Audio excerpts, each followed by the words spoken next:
Hello there everyone, Happy New Year. It's your boy COLONELDAMNEDERS here with another Strategy Basics. This is Province Management. Just so you know, this is my third time recording this video, because the first time the audio messed up, then the second time all it recorded was a green screen. So if it doesn't work this time, oh boy, the salt's gonna be flowing. Right, so this video I'm going to try and explain how best to manage your provinces. We're going to go from the early game all the way to the end game.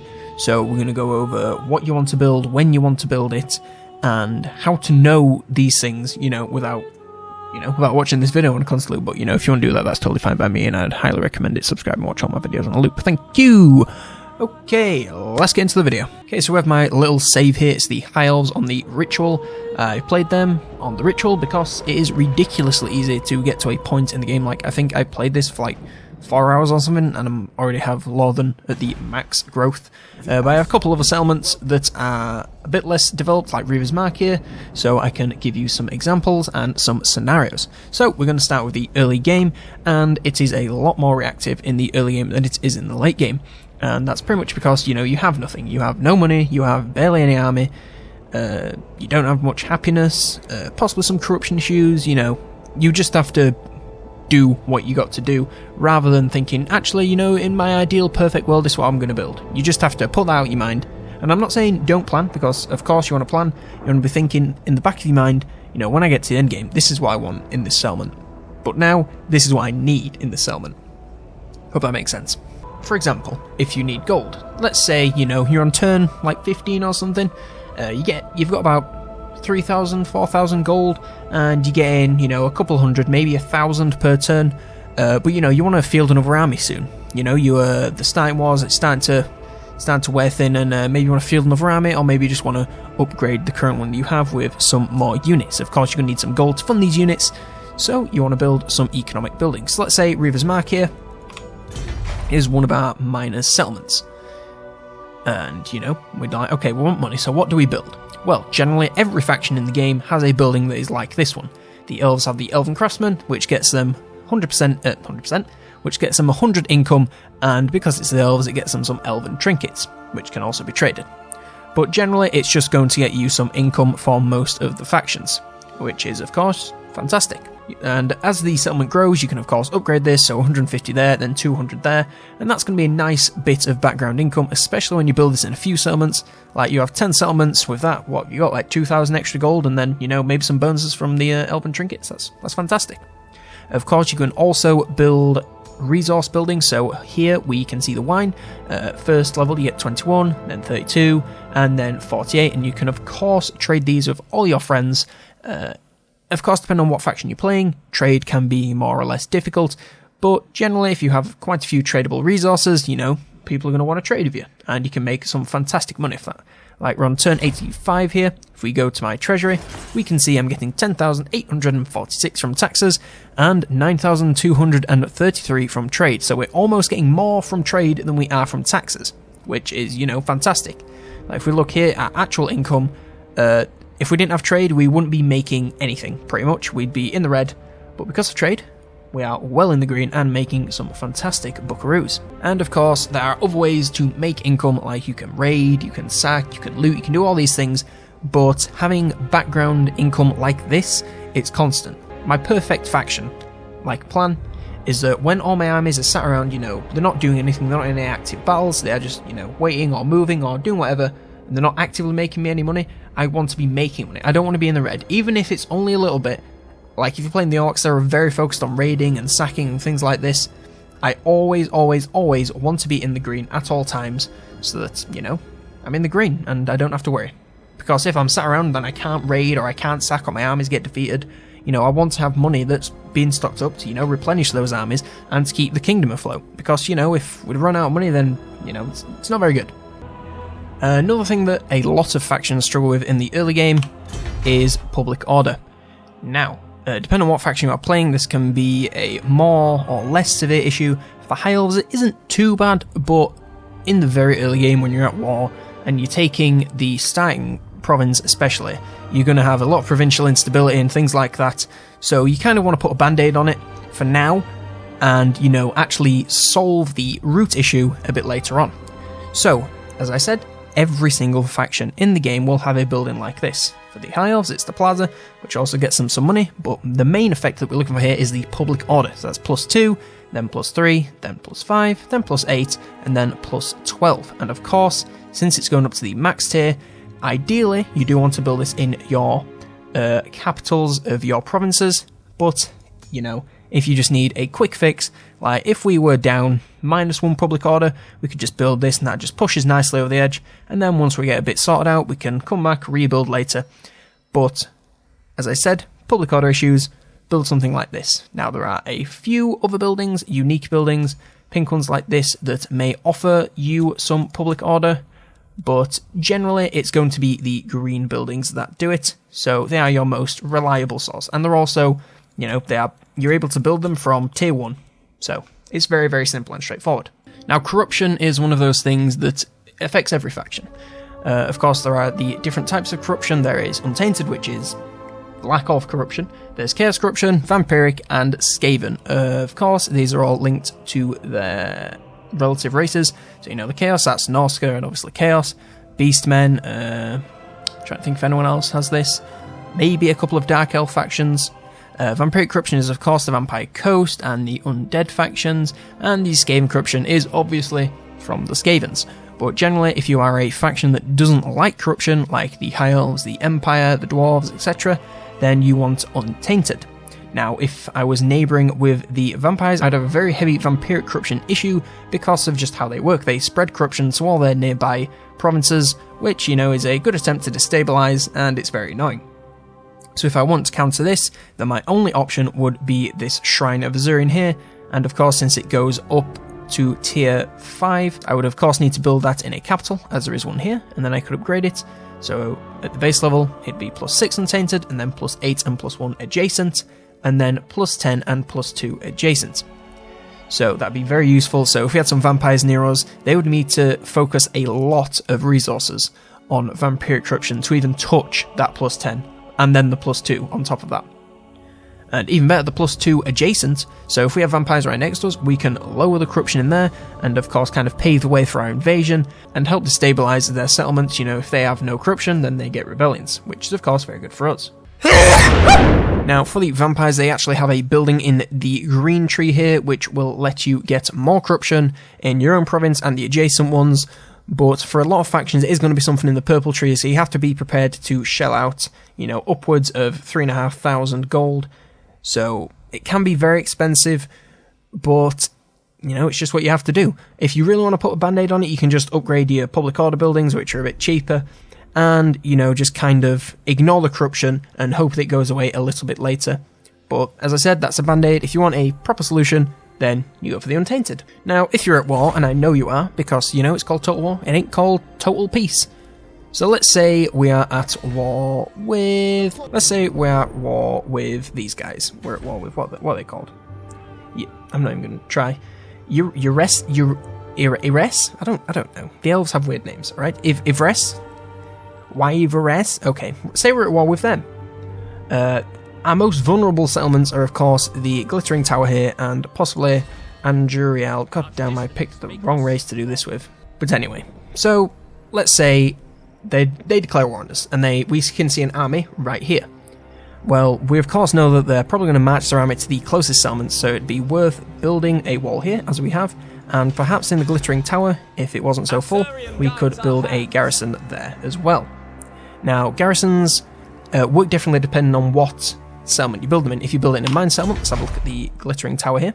As you can see, the first tier just gets you a few more units, but still no walls, so you'll be fighting on the open field. And then the second tier gets you more units, and it also provides walls. Only a base level of walls, so the projectiles that are coming from aren't going to be amazing, and they aren't going to be the strongest walls in the world, but still, they are walls, and it will mean that when enemies come to attack this settlement, they will need siege engines. And if the enemy's building siege engines, then that gives you plenty of time to find an army and march it down to protect your men. Which is great, because when someone's coming to attack you, you don't need to think, I need to win every single battle. What you need to think is, I need to slow them down as much as possible that I can get into a position that is advantageous to me. I don't need to destroy them with every single garrison battle that they do. If you can do that, then that's great. But if you lose a few, then you don't worry about it. all you need to do is slow them down so that your main force can get there and launch the counterattack. Now, as I said, garrisons work differently, so if we look at this major settlement here, we can see that level 3 you get walls, and if you have no garrison building, you have walls. Let's see if we can find one. Gainvale here has no garrison building, but it still has walls. But if we look at the garrison, I mean, it's not the best, but again, because it's a capital city, it's pretty good. Now, if we come back over to Angerial, I apologise profusely, we can see the garrison ain't too bad, mainly because that is a actual capital. That's, what's the name? That's Alariel's capital, so that's going to be a bit special. But generally over here, it's gone alright. Garrison, you know, it's got quite a lot of archers with light armour, but because we built this, you can see, we got 5 more archers with light armour, so if we didn't have that, we would have what? Ooh. We would have these 4 spearmen, and then, what, like 4 archers, which isn't very good, but, you know, you get the more units. And of course it upgrades your towers a little bit, so instead of, you know, just like launching rocks, it's a bolt thrower, and of course you gain the army ability, Channeling Spire, which is very exciting. Then if we upgrade again, we get even further improved tower projectiles, so we go to magic bolts, and we get some Northern Sea Guard. And then if we upgrade even further, we get greater magic bolts, which do a ridiculous amount of damage. If you haven't seen my Christmas cinematic, it showcased it very nicely. It's beautiful seeing the Dark Elves get obliterated. And of course it provides garrison for some even better units, which is just what you want. But like I said, if someone's coming to attack you, then build as many garrisons as you can afford on your most vulnerable cities. Like, if they're attacking from there, then there is no point building a garrison here, because it's going to take them ages to get over here, and, you know, you might as well wait. If they launch the attack and, you know, they manage to get to about here, then it might be worth building a garrison there. But for the most part, you're pretty safe. Okay, commandments are another thing that you want to make sure you are using correctly. It's very easy to set it and forget it. You know, just put it on one and think, you know what, that'll just do me. I don't really need to think about it. And it may seem like the percentages aren't too crazy, but, you know, it can make a really big difference. So every single faction will have, well, every single faction that can inhabit settlements will have the same sorts of commandments. You know, they kind of all fall into the same categories. So everyone will have a more tax one, which will just get you more money. For the High Elves here, it is tribute to the Phoenix Kin, which gets them tax rate and income from trade. Now, a lot of these may have different bonuses, like some of them may reduce construction cost, or give you some extra growth, or whatever. It could give you many, many different things, but the base commandment will generally give you an improvement to tax rate to improve the amount of money that comes from that settlement, which you can see if you hover over here. Public Order is another one. Unfortunately, the High Elves don't actually have it, but the Empire do, and many other factions do. The Dwarves do. I know that the Vampire Counts do. I'm pretty sure the Greenskins do.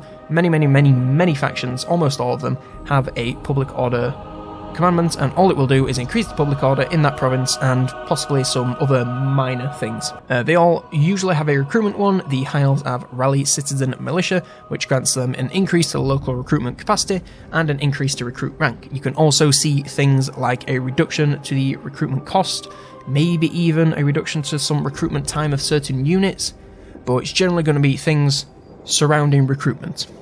You know, kind of is in the name. Finally, we also have what most factions have, which is something to do with corruption. So because the High Elves don't like corruption, they have Banished Corruption, which gives them +2 Untainted in the local province, which, you know, it isn't too bad if we look over here. So if we look over here, we've only got 2.4 Chaos Corruption, it's going down anyway.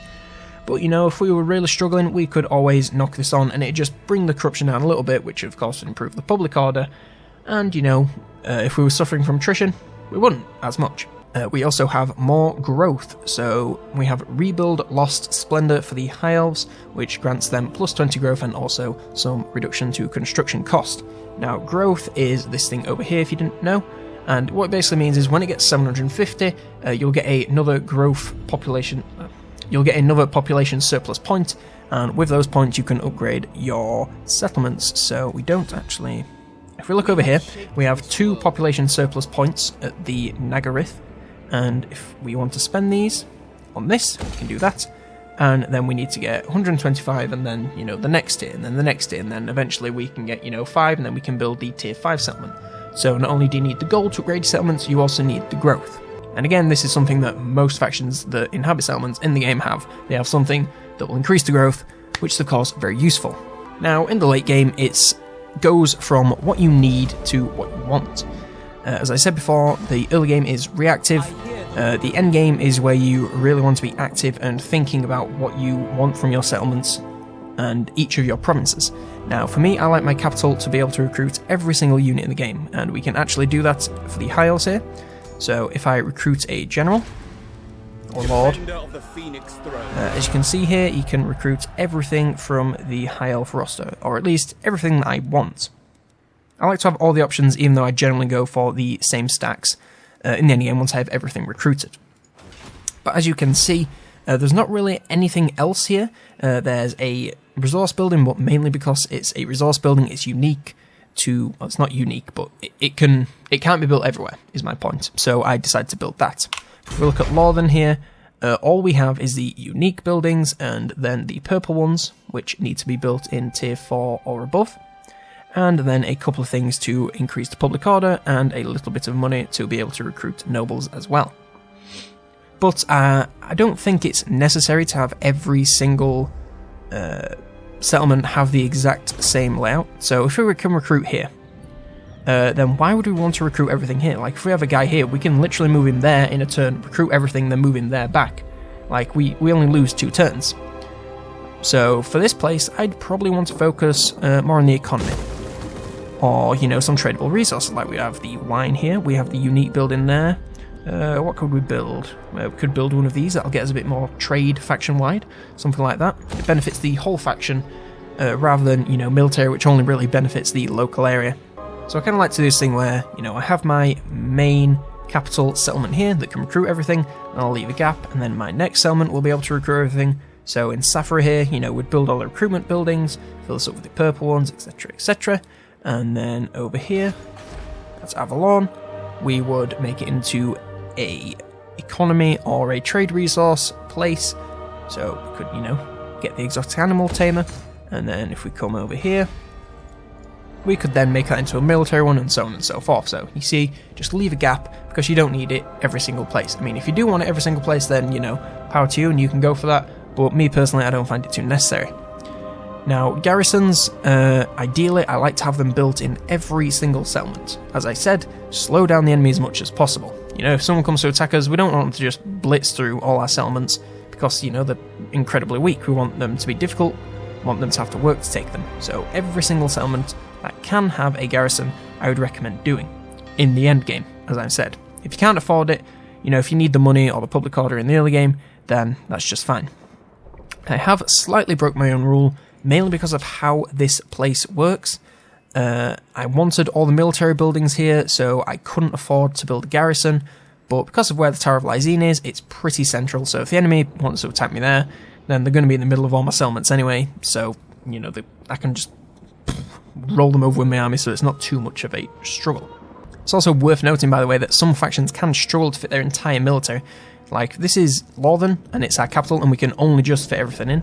So if we wanted to build everything where, well, we want the pink one because it's unique, and we want all the purple ones, so that's 1, 2, 3, 4, and we don't really have the room for that. I mean, we could get rid of that, but still we've only got 1, 2, 3, and then we can't really build everything. So if you can't build all of the units inside of a single settlement, don't worry, just get the ones that you need the most, and then in your next settlement over, just place anything that you can't build. So if we built, you know, all of these but left the Handmaiden's Gallery, then we could come over to the Gain Vale and build that here, and then, you know, we can set the Lord Recruit in here, and then once he's done, just come over here, pick up whatever he needs, and then send him off on his merry way. No, it's all about just keeping everything as easy as possible for you, because in the end game it's just battle, battle, battle, mass invasion, so you want your home territories to be as easy to manage as possible. It kind of goes without saying, but if you can build something in a 3-tier settlement, then obviously do it. Like these 3 military buildings here, I could obviously build them in Lorthen, but why would I do that when they can be contained within a 3-tier settlement, a minor settlement? It just doesn't make any sense to, you know, waste the slot. And on the flip side of that, why would I build this Elven Forge here when I can't get the most out of it? I'd obviously build that in a settlement that can get the most out of it, because I want to get the most out of it. One final thing to touch on, I believe, is pink buildings. Now, if you see a building that's pink, it means that it can't be built everywhere, and it generally has some unique effects. So if we look here, the Court of the Phoenix King can only be built in Lorthan, and it gives us influence, public order, a lot of recruit rank, hero capacity, and hero recruit rank for nobles faction-wide. This other building here is a dock, but it's not the same as every other dock. It provides some different bonuses because it's a unique building.